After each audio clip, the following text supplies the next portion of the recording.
성화의 동기란 제목으로 하나님의 말씀을 보도록 하겠습니다.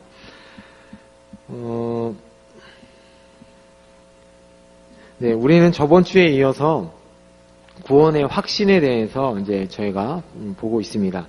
성경은 우리에게 회개하고 믿으라고 요구하고 있지 확신을 가지라고 요구하지 않습니다. 그 말은 중요한 것은 하나님께로 돌이키는 것이요 그리스도를 믿는 것이 중요하다는 것입니다. 이런 면에서 보면 성도가 꼭 구원과 견인의 확신을 가져야 된다는 것이 필요한 것 같지는 않습니다.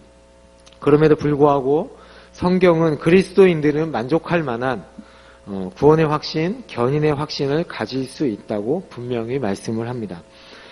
이 믿음이라는 요소 안에는 확신이라는 요소를 절대로 빼놓을 수 없습니다. 확신을 빼놓고는 믿음을 설명할 수 없기 때문에 그렇습니다. 믿음을 가지고 있는데 확신이 없다는 말이 되지 않습니다. 다른 말로 하면 믿음을 가지고 있는 사람은 성도는 반드시 확신을 가지고 있다는 말과 같습니다. 그러면 여러분들 우리가 이런 질문을 하죠. 구원의 확신을 가지고 있습니까? 라고 질문을 하면 대부분의 성도님들은 이렇게 대답을 합니다. 그렇습니다. 저는 구원의 확신을 가지고 있습니다. 라고 대답을 합니다. 그런데 어떤 분들은 이렇게 대답을 하죠. 저는 구원의 확신이 없습니다. 라고 대답을 하는 분들도 있습니다. 그렇게 확신이 없다고 대답을 한다고 해서 그 성도님 안에 확신을 가지고 있지 않다고 말할 수는 없습니다. 왜 그런가 하면 이 구원의 확신과 견인의 확신의 문제는 우리 인간이 인식의 문제, 인식을 하느냐, 인식을 하지 않느냐의 문제가 아닙니다. 내가 구원의 확신을 가지고 있느냐, 가지고 있지 않느냐의 문제가 아니라 믿음의 본질의 문제이기 때문에 그렇습니다. 그래서 사실 우리가 인지하느냐, 인지하지 못하느냐, 그 사실에 대한 확신이 있느냐, 없느냐에 관계없이 구원에 대한 확신은 존재합니다. 다만 그것이 내 것이 되었느냐, 아직 되어 있지, 내 것이 아닌가의 차이일 뿐이지, 성도가 구원의 확신을 가지지 못한다고 해서 구원의 확신이 없다고 생각해서는 안 됩니다. 이 확신은 믿음의 본질 안에 있다고 기억하셔야 합니다. 이게 무슨 얘기인지 다 이해가 가시죠? 네, 이해가 가셔야 됩니다. 뒤에가 넘어갈 수 없어요, 제가 말을 천천히 하고 있는데요. 그래서 확신은 우리가 가지고 있는 신앙과 구분이 되지만 절대로 분리할 수는 없습니다. 신앙과 우리가 구원의 확신은 꼭 함께 같이 갑니다. 그래서 구원의 확신과 관련된 이 질문을 했을 때 당신은 구원의 확신이 있습니까? 라는 질문을 했을 때 나는 구원의 확신이 있습니다. 라는 이 대답에는 세 가지 반응이 나타날 수 있다. 그러니까 결론이 나올 수 있다고 얘기할 수 있는데요. 첫 번째는 확인은 뭐냐면 나는 구원의 확신이 있습니다. 라고 얘기하지만 잘못된 확신을 가지고 있는 가능성이 있습니다. 거짓된 확신을 가지고 있을 확신이 있고요. 가능성이 있고요. 두 번째는 참된 확신을 가지고 있을 가능성이 있고 또한 세 번째는 참된 확신을 가지고 있는데 매우 약하게 가지고 있을 가능성이 있습니다. 그래서 이 확신이라는 것은 신앙생활을 이런 게 아니에요. 확신은 내가 신앙생활을 다 한 후에 갖는 것이 아니라 신앙생활 초기에 가질 수도 있고 아니면 신앙생활을 하고 있는 중간에 가질 수도 있고 말년에 가질 수도 있습니다. 그러니까 우리가 평생을 신앙생활을 하다가 죽을 때쯤 하나님께서 우리 마음 가운데 야, 너 구원받았어 라고 하지 않으신다는 거예요. 평생 불안하게 살다가 마지막에 가서야 확신을 주시는 그런 하나님이 아니라는 겁니다. 이것은 구원을 얻은 신자로서 확신을 가지고 사는 것이 신앙생활을 잘할 수 있는 근거가 되기 때문에 그렇습니다. 나는 천국에 갈까 지옥에 갈까 평생 고민하다가 마지막 심판대에 섰을 때 하나님이 야, 너 구원받았어 라고 얘기하시지 절대 않으신다는 거예요.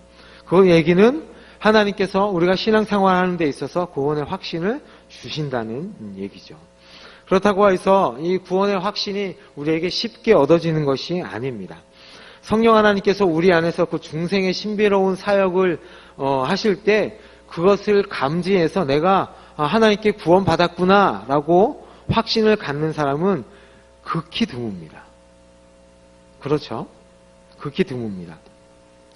성령의 역사를 통해서 자신에게 일어난 그 초자연적인 역사를 깨닫기 위해서는 수일이 걸리거나 또는 수개월, 수년이 걸리기도 합니다. 분명한 사실은 우리가 보편적으로 신앙생활을 하면 시간이 지나면 지날수록 이 구원의 확신이 더 확실해지고 강해진다는 것입니다. 예를 들어 임신한 여인이 이 뱃속에서 아이가 자라면 자랄수록 아이의 태동이 점점 더 강하게 느껴지는 것과 같습니다. 우리의 그 개혁자 청교도 개혁파 그 신학자 중에 3대 신학자가 있는데 그 중에 한 사람이 누구냐면 토마스 구딘이라는 사람이 있습니다. 네, 그 사람이 그 어렸을 때 6살 때 자신은 그 죄에 대한 심각함을 깨닫고 10대 때 영국에 있는 그 옥스퍼드 대학에 들어가고 캠브리지 대학인가요? 들어가고 하면서 이제 걸었던 신학자인데 어렸을 때 자기가 죄에 대한 회심을 깨닫고 이렇게 했다고 얘기해요. 그런데 시간이 지나서 청년이 되었을 때 자신이 정말 하나님 앞에 진심으로 회개하고 나서 뒤돌아보니까 이런 생각이 들었다고 합니다. 어렸을 때 자신이 열심히 한 신앙생활은 양심의 각성 때문에 그렇게 하는 것이다. 그때 하나님은 하룻밤 머물다가 떠나가시는 하나님으로 느껴졌다라고 얘기합니다. 하룻밤 잠시 하나님께서 머물면서 종교적 열심을 갖도록 하시고는 떠나가시는 하나님으로 느껴졌다라고 얘기합니다. 나는 정말 구원을 받았는가? 이 토마스 구딘이 그렇게 하나님 앞에 그런 느낌을 갖고 나서 하나님 앞에 어떠한 마음을 가졌냐면 나는 정말 하나님 앞에 구원을 받았는가? 이 질문을 가지고 몇 년 동안 고민을 했냐면 7년 동안 고민을 했답니다. 하루 이틀이 아니고 정말 내가 하나님 앞에 구원받은 백성인가를 7년 동안 고심을 하고 고민을 했다고 합니다. 우리가 생각할 때 이 구원은 따놓은 당상인데 뭐 확신을 갖느냐 마느냐 그렇게 뭐 열을 올려서 얘기를 하느냐라고 말할 수 있습니다. 사실 앞서간 신앙의 선배들은 며칠, 몇 개월을 생각하는 게 아니라 몇 달을 놓고 이 싸움을 하였다는 것을 저희들이 보게 되는데 구딘이 또 이런 말을 얘기를 했습니다. 나는 그리스도 밖에서 내 자신의 안에서 이 증표지를 찾으려고 애를 썼다고 합니다. 그리스도 밖에서 자신 안에서 이 구원의 확신의 증거들을 찾으려고 했다고 합니다. 그런데 절대 찾을 수 없죠. 그리스도 밖에서는 그리고 우리 안에서는 이 구원의 확신의 증거를 절대 찾을 수 없습니다. 이 얘기는 그리스도를 전폭적으로 바라보는 믿음 안에서만 찾을 수 있다고 얘기하는 것입니다. 구원의 확신을 가지느냐 견인의 확신을 가지느냐에 따라 우리의 신앙생활이 달라질 수 있다는 사실을 우리는 꼭 기억해야 합니다. 우리가 어떤 일을 하는 데 있어서 확신이 없이 일을 할 때는 자신감이 없게 됩니다. 그렇죠? 제가 만약에 제 집에 아들이 있는지 없는지 확신이 없어요. 그럼 제가 집에 가는 길에 마트에 들려서 장난감을 사야 될까? 말아야 될까? 고민하죠. 근데 제 아들이 있다는 걸 확실히 알면 저는 장난감을 가지고 사가지고 들어가게 되는. 근데 우리가 구원의 확신이 없으면 신앙생활을 하는 데 있어서 불분명하게 된다는 것이죠. 오늘의 주제는 이 구원의 확신을 가지는 것은 좋은데 알미니아는 어떻게 얘기하냐면 구원을 확신을 가지게 되면 우리가 인간은 교만하게 되고 육신의 안일함에 빠지게 돼서 신앙생활을 제대로 할 수 없게 된다라고 얘기합니다. 어떤 종류의 확신이든지 갖게 되면 거짓된 안정감을 가지게 되고 그렇게 되면 결국은 그 사람은 방탕한 삶을 살게 된다고 주장하면서 신자는 어떠한 종류의 확신도 가져서는 안 된다고 얘기합니다. 오히려 그런 확신을 가지지 않는 것이 우리에게 유익하다라고 얘기합니다. 이들이 주장하는 원리가 그 얘기가 무엇인가? 이게 무슨 얘기냐면 우리가 신앙생활하는데 매번 위태로운 상태, 살 얼음판을 걸으면서 이렇게 신앙생활을 해야 한다는 거예요. 그러니까 언제든지 구원에서 떨어질 수 있는 상태, 그 하나님의 그 자비로운 그 은혜에서 언제든지 떨어질 수 있는 상태에서 신앙생활을 하는 것이 우리에게 죄송합니다. 신앙생활하는 것이 더 유익이 있다라고 얘기하는 것입니다. 그러니까 하늘나라에 갈지 지옥에 갈지 모르고 그 갈림길에서 전전긍긍해 나가는 것이 우리에게 더 좋다라고 얘기하는 것이 알메니안의 주장입니다. 왜냐하면 구원의 확신을 가지고 살아가게 되면 결국 마음이 냉대해지고 굳어지고 교만해져서 결국 방탕하고 게으른 삶을 살 수 있기 때문에 확신을 가지고 살아가는 것이 더 안 좋다라고 얘기하는 것입니다. 그런데 이러한 주장을 하는 알메니안들의 삶 되돌아서 보면 그럼 그러한 사람들이 삶 속에서 나타나는 그 선한 열매들이 더 많이 나타나야 되잖아요. 그런데 그 사람들의 삶 속에서 이 선행의 열매를 찾아볼 수가 없습니다. 오히려 더 구원의 그리고 견인의 확신을 가지고 살아가는 사람들에게서 풍성한 선행의 열매들이 더 드러나는 것을 볼 수 있습니다. 알미니안에게 있어서 확신에 대한 의심을 더 많이 하면 할수록 신앙생활을 잘한다는 칭찬을 듣게 됩니다. 의심을 많이 해야 더 가난해지고 더 경건하게 되고 겸손하게 되기 때문에 저 사람은 신앙생활을 잘하고 있구나 라는 말을 듣게 됩니다. 그래서 이들이 뭐라고 주장하냐면 견인과 구원의 확신, 제가 그 1번에 지금 써놓은 겁니다. 견인과 구원의 확신 교리는 그 본성과 특성에 있어 거짓 안도감의 원인이 되며 경건과 선한 행실과 기도와 기타 경건의 훈련에 해가 된다. 오히려 이것을 의심하는 것이 매우 바람직하다라고 얘기합니다. 이런 식의 이들이 주장하는 논리는 우리 생활에 나타나곤 합니다. 그러니까 우리가 아이에게 선물을 줄지 말지 그 선물을 내가 어떤 선물을 줄게 얘기해 주는 것도 그 선물을 받도록 동기를 부여해 주는 일이긴 하지만 어떤 때는 좋은 선물을 주긴 하는데 내가 너 하는 거 봐서 그 좋은 선물이 뭔지 얘기해 주고 줄지 말지 결정할게 이렇게 얘기하면 그 아이가 더 열심히 하잖아요. 그렇죠? 이런 동기를 부여하는 것과 같다는 거예요.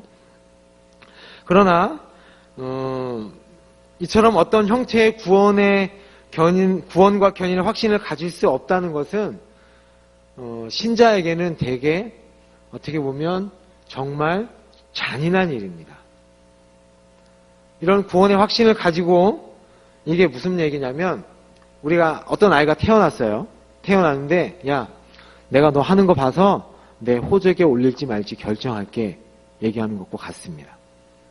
그렇죠. 그럼 이 아이는 평생 내가 아버지께 잘 보여야 내가 호적에 올라가지 아버지의 자녀가 되지 전전긍긍하며 살게 되잖아요. 이렇게 우리 신자가 신앙생활을 하게 되면 정말 우리 살아가면서 비참 가운데 살아가게 되고 낭만 가운데서 살아갈 수밖에 없습니다. 이것은 하나님의 구원의 원리에 모순이 되는 말입니다. 그럼에도 이 확신 교리를 반대하는 알미니안 사람들은 계속해서 이것을 주장합니다. 왜냐하면 신자들 가만히 보니까 이들이 보기에 신자들 삶을 보니까 교만해지고 나태해지는 모습이 보이거든요.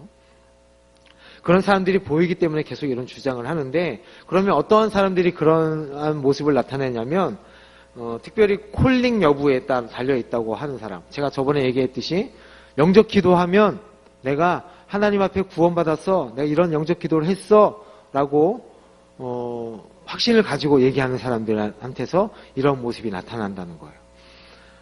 오직 하나님을 영접한 후에는 그 영접 기도에만 초점이 맞춰져서 그 영접한 후에 자신의 삶을 돌아보지 않는 사람들에게 이런 모습이 나타납니다.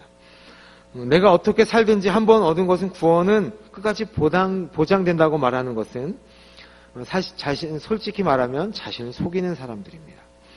물론 하나님께서 한번 구원하신 영혼은 끝까지 구원하십니다. 그런데 이 견인교리, 한번 구원받은 영혼은 하나님께서 끝까지 책임지신다는 것을 방종과 교만과 편견의 죄를 짓는 데 사용한다면 그 사람에게 성도의 올바른 견인의 은혜가 있다고 저희는 볼 수 없습니다. 왜냐하면 올바른 견인교리를 이해하게 되면 교만과 방종과 편견의 삶을 살지 않게 되어 있습니다. 만약에 우리의 어머니가 우리가 화재 가운데에서 우리를 구원하시기 위해서 온몸에 4도 화상을 입고 우리를 구원하셨다고 생각해 보세요. 그러면 우리가 다시는 불장난할 수 있습니까, 여러분? 그 어머니의 모습을 보고? 절대 불장난 못하죠. 그거는 하나님의 은혜가 무엇인지 알고 나를 어떻게 구원하셨는지, 왜 예수님께서 그 처참한 고통으로 십자가에 죽으셨는지를 알면 절대로 방자하고 교만한 삶을 살 수 없다는 겁니다. 절대로 그렇게 하지 못할 겁니다. 그럼에도 불구하고 우리 안에 그 방자하고 방탕한 삶을 살고 있는 사람이 있다는 것이죠. 그것은 견인교리가 잘못된 것이 아니고 그 견인교리를 잘못 오용하거나 잘못 이해했기 때문에 그러한 삶을 사는 것입니다. 성도의 견인의 확실성은 성도로 하여금 자랑하게 하거나 혹은 자족하도록 만들지 않습니다. 이 견인교리를 바로 아는 사람은 늘 기쁨과 감사의 삶을 살게 되고 거룩한 삶을 살려고 노력하는 사람입니다. 양자의 영인 성령님을 우리 마음에 모셔드리게 되면 우리는 무서워서 하는 것이 아니고 종처럼 두려워서 하는 게 아니고 항상 감사하게 되고 어떻게 하면 하나님의 은혜에 보답할까를 생각하게 되는 것입니다. 그런 마음과 자세로 하나님께 영광을 돌리는 삶을 살게 되는 것이 바로 성도의 견인교리를 바로 이해한 사람입니다. 우리 시편 116편을 한번 찾아보도록 하겠습니다. 시편 116편 우리 8절 9절을 먼저 보도록 하겠습니다.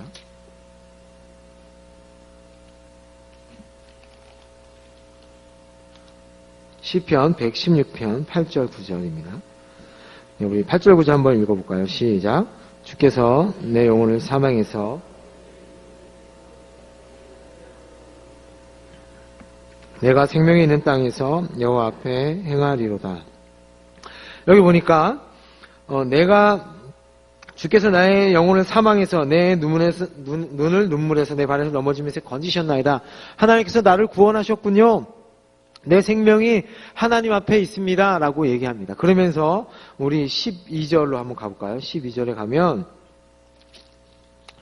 내게 주신 모든 은혜를 내가 여호와께 무엇으로 보답할까? 내가 하나님께 구원을 받았군요. 라고 이렇게 얘기하는 사람은 어디로 가냐면 내게 주신 모든 은혜, 하나님께서 주신 은혜를 내가 어떻게 갚을까요? 라고 갑니다. 그러면서 13절, 14절에 다 같이 볼까요? 시작. 내가 구원의 잔을 들고 여호와의 이름을 부르며 여호와의 모든 백성 앞에서 나는 나의 서원을 여호와께 갚으리로다. 그 후에 어떻게 해서든지 하나님의 말씀대로 살아서 내가 하나님 앞에 서원한 것을 갚겠습니다. 라고 나아간다는 것이죠. 이 시편에서 자기 만족이나 방탕함이나 자기 자신을 자랑하는 모습을 찾아볼 수가 없습니다. 하나님 앞에 구원의 확신을 가진 성도는 이러한 삶을 살게 되어 있다고 얘기하는 것입니다. 견인의 확신은 자기 만족으로 가지 않고 신앙생활을 하면 할수록 사람이 겸손해지게 되어 있다는 것이죠.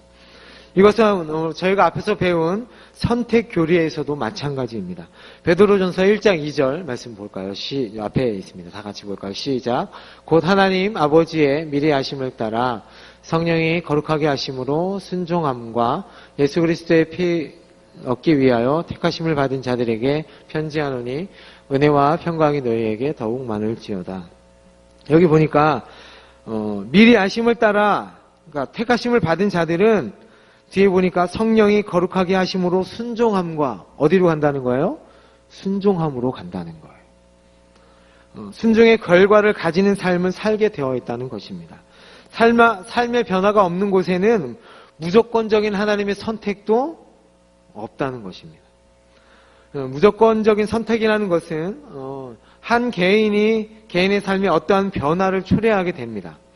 영적으로든 도덕적으로든 그 사람이 하나님께서 선택하신 사람이라면 반드시 어떠한 변화가 나타난다는 거예요.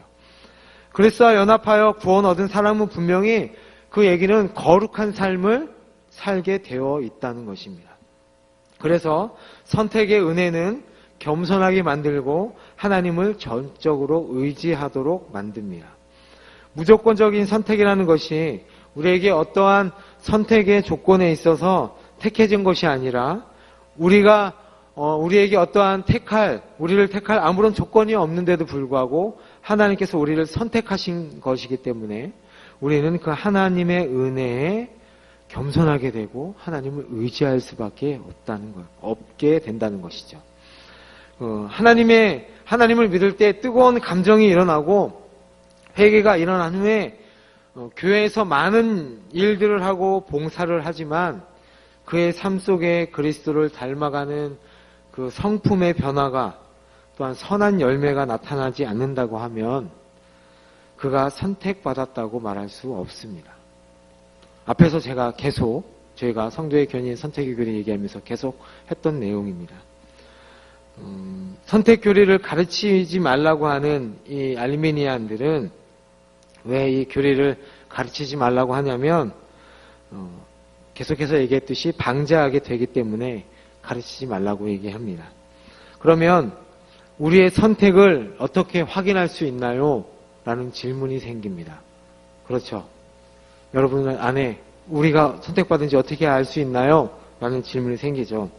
사람들은 선택을 받았다고 하는 것을 하나님으로부터 어떠한 정보를 이렇게 얻으려고 합니다.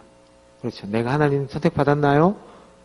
저 사람이 선택받았나요? 라고 하는 그 정보를 얻으려고 합니다. 그런데 우리는 절대로 그 정보를 얻을 수 없습니다. 우리는 하나님께서 회개해라, 너희는 돌이켜라, 열심을 품고 주를 섬겨라 라는 하나님의 말씀에 그 명령과 그 권면과 초청에 그냥 그렇게 삶을 살아야 되는 존재이지 하나님의 계획과 하나님의 뜻이 무엇인지 그것을 어떤 정보를 얻어서 그것을 우리의 삶에 적용하는 그런 존재가 아닙니다. 조심해야 할 것은 이 선택 교리를 잘 알고 있는 것으로 자신이 선택받았다고 생각하는 사람들이 있습니다. 내가 이 교리를 잘 알고 있으니까 나는 선택받은 사람이겠지라고 착각하는 사람들이 있는데 우리는 그것을 조심해야 합니다. 우리가 선택받았다고 하는 것을 훔쳐보고 선택받은 자로서 살아가는 사람이 아니고 보편적으로 하나님께서 주신 말씀을 따라 사는 사람들입니다. 순종하라 말씀하시면 그 말씀에 따라 살면 되는 존재이지 내가 선택받았기 때문에 나는 그렇게 살아야 돼. 나는 선택받았기 때문에 그냥 아무렇게나 살아도 돼 라고 말할 수 있는 존재가 아닙니다. 그렇지 않으면 불안해하면서 살아가는 존재가 아니라는 것이죠. 이렇게 살아가는 것은 어떻게 보면 비정상적인 신자의 삶입니다. 그래서 조나단 에드워즈는 이렇게 얘기합니다. 확신은 자기 성찰보다는 행동을 통해서 더 많이 얻을 수 있다라고 얘기합니다. 그러니까 어떤 행동인가 하냐면 성화의 삶을 통해서 확신을 더 얻을 수 있다는 얘기입니다.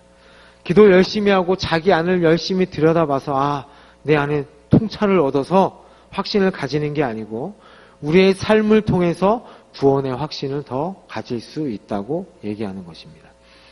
따라서 확신은 신자를 결코 이 얘기는 결론은 뭐냐면 신자를 결코 나태함으로 이끌 수 없습니다. 신자를 더 나태함으로 만들 수 있다는 게 아니죠. 그래서 확신은 이전보다 하나님을 더 위해 더 열심히 살게 만들고 이전보다 더 나태하지 않게 만듭니다. 그래서 확신은 감사함을 낳고 더욱더 자발적 마음으로 순종하게 만듭니다. 잘 따라오고 계신가요? 저만 계속 얘기하는 것 같아서. 그래서 2번으로 넘어가면, 성도의 견인 교류가 주는 위로가 뭐냐면 세 가지가 있습니다. 영적인 안정감을 주고, 그다음에 참된 겸손, 그러니까 자녀로서 하나님께 갖는 경외함을 갖게 하고요. 그리고 불붙는 기도의 참된 원천이 되고, 그리고 우리가 이렇게 하나님 앞에 선행을 하게 되는 동기가 무엇이냐면 사랑하는 마음과 감사함 때문에 그렇게 살아가게 된다는 것입니다. 우리는 이러한 말씀을 통해서 우리 자신이 이 견인의 교리 안에 있는지 확인을 해야 합니다. 우리 삶이 견인 교리 안에 있는지 다시 한번 확인을 해봐야 합니다. 예배 드리는데 대충 드리고 봉사하면 하고 말면 말고 예배 주일에 한번 나오면 나오고 일 있으면 안 나오고 이렇게 신앙생활하게 되면 그 영혼을 어둡게 만드는데 가장 빠른 지름길로 달려가는 것입니다.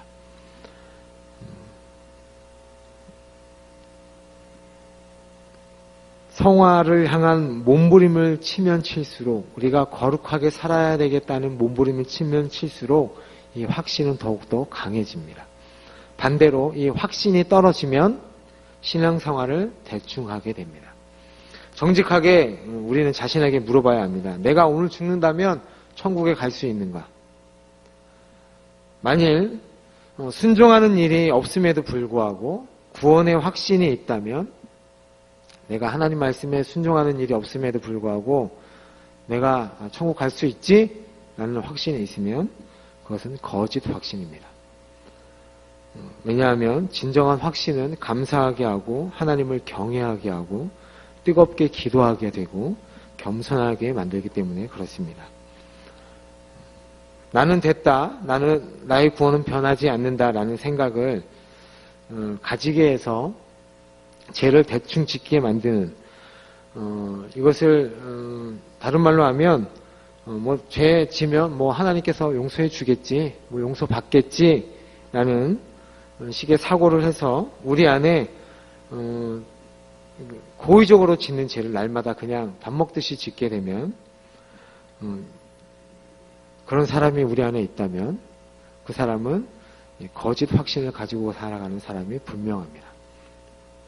자신의 삶이 얼마나 심각한지에 대한 올바른 이해 없이, 내가 하나님 앞에 얼마나 철저한 죄인인지에 대한 이해 없이 견인의 확신을 가지고 살아가는 사람처럼 유효한 사람은 없습니다.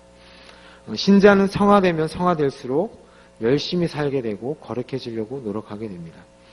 그래서 시간이 지나면 지날수록 교회의 모습은 더 거룩해져야 합니다. 그것이 올바른 교회입니다. 왜냐하면 거룩한 삶을 살고 자신의 삶을 드리는 사람이 많아져야 한다는 것이 마땅하기 때문에 그렇습니다. 시간이 지나면 아이가 청년이 되고 장년이 되고 지혜로운 노인이 되는 것처럼 교회도 그렇게 되어야 된다는 것이죠. 또한 참된 성도는 오늘 하나님 앞에서 잘 살아도 내일 범죄하게 되면 내가 하나님과의 관계가 끊어질 수 있구나라는 마음을 가지게 됩니다. 우리 히브리서 4장 4절 6절 말씀을 한번 다 같이 보도록 하겠습니다. 시작. 한번 빛을 받고 하늘의 은사를 맛보고 성령에 참여한 바 되고 하나님의 선한 말씀과 내세의 능력을 맛보고도 타락한 자들은 다시 새롭게 하여 회개할 수 없나니 이는 그들이 하나님의 아들을 다시 십자가에 못 박아 드러내놓고 욕되게 함이라. 우리는 이 본문을 볼 때 신학적인 논쟁 얘기를 많이 합니다. 그렇죠. 우리는 이 사람을 얘기할 때 일시적인 믿음을 가진 사람이다. 이 사람은 하나님 앞에 선택을 받지 못한 사람이다라고 얘기합니다. 네, 맞습니다. 그런데 히브리서 잘 보시면 히브리서 기자가 이 내용을 쓸 때, 야, 너희들 한번 이거 신학적으로 한번 생각해봐. 이거 문제가 되니까 한번 어떤지 하나님의 선택 교리를 한번 생각해봐라고 쓰지 않았습니다. 그렇죠. 일반적인 교회 성도들에게 말하는 내용입니다.